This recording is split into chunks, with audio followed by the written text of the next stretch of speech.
Primero escuchamos que había 2 balazos, pues así como leve, ¿no? Y después en un pequeño lapso se empezaron a soltar los balazos más fuertes, más consecutivos. Entonces ya de ahí se veían unos bombazos, ya como arma larga. Y ya nos asomamos y vimos aquí a toda la gente afuera, empezaron a llegar las patrullas. El día de ayer se recibió una denuncia de una posible extorsión donde las víctimas pertenecientes a un negocio de paquetería habían sido contactadas y amenazadas para entregar una cantidad de dinero, y trabajando con las víctimas se decidió el día de hoy montar un operativo de vigilancia y de protección a las mismas, a las víctimas. Bueno, pues acabamos de escuchar lo que ocurre y lo que ocurrió hace algunas horas en la Ciudad de México. Esta balacera que ha llegado, por supuesto, a todos los videos a través de redes sociales, ocurrido unos metros del Ángel de la Independencia, hay que decir, pues en pleno corazón de esta ciudad. El incidente ha dejado 6 personas detenidas, sin embargo tenemos el registro de un policía que ha resultado herido, recibió un impacto de bala en el abdomen, y le agradezco que me acompañe esta tarde Pablo Vázquez, él es secretario de Seguridad Ciudadana de la Ciudad de México. Secretario, te saluda Javier Risco, buenas tardes, ¿cómo estás? Buenas tardes, Javier. Muy bien, muchas gracias. Gracias por el espacio y saludos a quienes nos escuchan. Bueno, pues por supuesto, primero la preocupación del policía. Este policía que resulta herido, está fuera de peligro. ¿Cuál es la situación en este momento, secretario? Se reporta estable con un nivel de gravedad considerable por el impacto, pero está estable. En este momento recibiendo atención especializada, quirúrgica. Esperemos la evolución en las próximas horas. El impacto, como bien refieres, fue en el abdomen.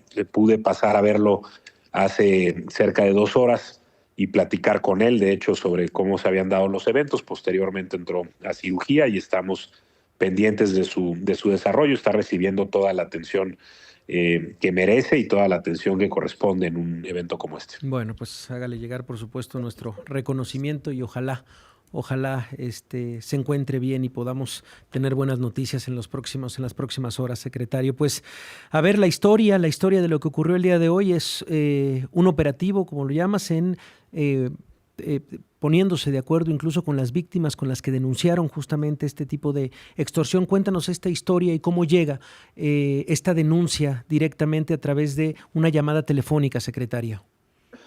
Así es, el día de ayer se recibió una llamada telefónica, como has de recordar, se puso en marcha ya desde hace algunos meses a nivel nacional y en la ciudad una estrategia contra la extorsión. Se ha difundido el número 089 como el número de denuncia. Hemos recibido denuncias de diverso tipo, la gran mayoría de ellas no representan en ningún momento un riesgo real a la integridad o el patrimonio de las personas. Son muchas veces extorsiones o engaños que se cometen de manera remota. En este caso hubo elementos en la denuncia que nos parecieron que ameritaban profundizar en las acciones, y trabajando, como decíamos, con las víctimas, se decide montar, como es parte del protocolo, una estrategia de protección a las mismas y detonar una investigación de los hechos. Esa investigación conllevó distintos seguimientos, se identifican a personas presuntas responsables, y en las vigilancias que se establecieron en torno a estas personas identificamos que estaban armadas. El personal de la Secretaría decide entonces intervenir para realizar la detención. La presencia de armas, desde luego, conllevan un riesgo a la gente, a la comunidad, y es en ese momento donde una de estas personas realiza disparos en contra de los compañeros.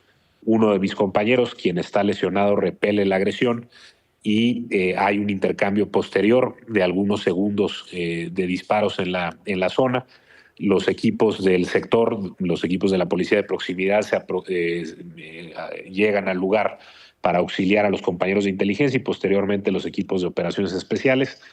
En este contexto se realizan 4 detenciones en un primer momento de personas presuntamente relacionadas con los hechos que estaban ocurriendo en ese momento y relacionadas con la célula de extorsión, y posteriormente se detiene a 2 personas que están vinculadas con un inmueble donde estas personas se refugiaron con el apoyo de quienes estaban al interior.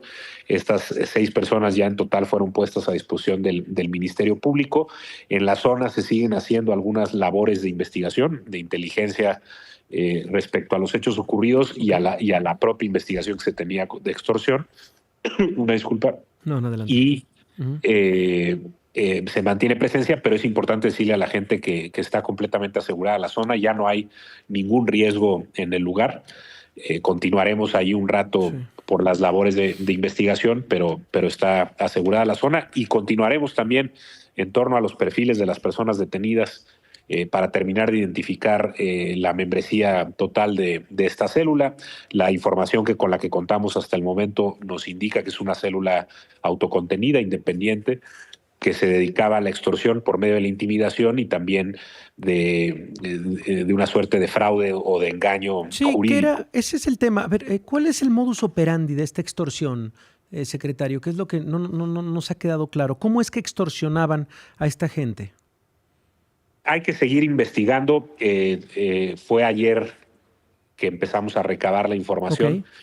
Digamos, en términos generales, es una intimidación a partir de la existencia de un supuesto proceso jurídico y una intimidación donde dan señales de personas armadas que pueden aproximarse a los lugares, al negocio en particular, para agredir.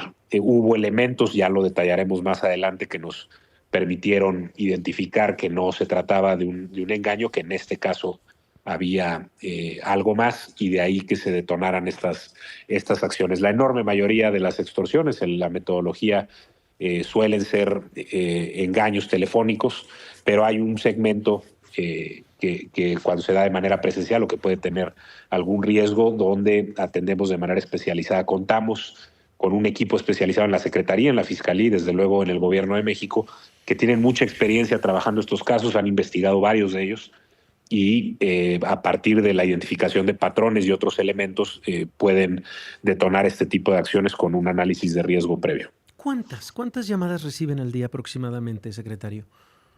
No tengo el número conmigo. Puedo decirte que desde que se lanzó la estrategia, digamos, las llamadas llegan al 089, que está alojado en el caso de la ciudad en el C5, y después se canalizan a las distintas dependencias. Las llamadas, no todas, es más, te diría, un grupo muy reducido, una minoría muy significativa, son las que pudieran llevar algún riesgo. El grueso de las llamadas, más del 95%, son llamadas de extorsión remota o de engaños o fraudulentas. Y hay muchas llamadas que también buscan orientación ante distintas situaciones que la ciudadanía percibe como riesgos.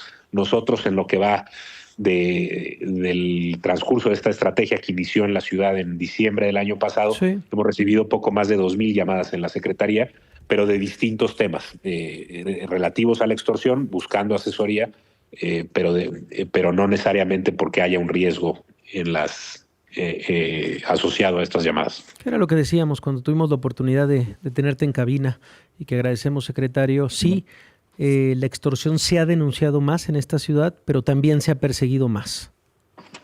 Así es. Creo que la estrategia que se puso en marcha en el Gobierno de México, impulsada por la presidenta, la doctora Sheinbaum, y en la ciudad por la jefa de gobierno, Clara Brugada, justamente uno de sus objetivos primordiales es detonar la denuncia, buscar que la gente se acerque a las autoridades, que lo haga de manera anónima, que lo haga otorgando información.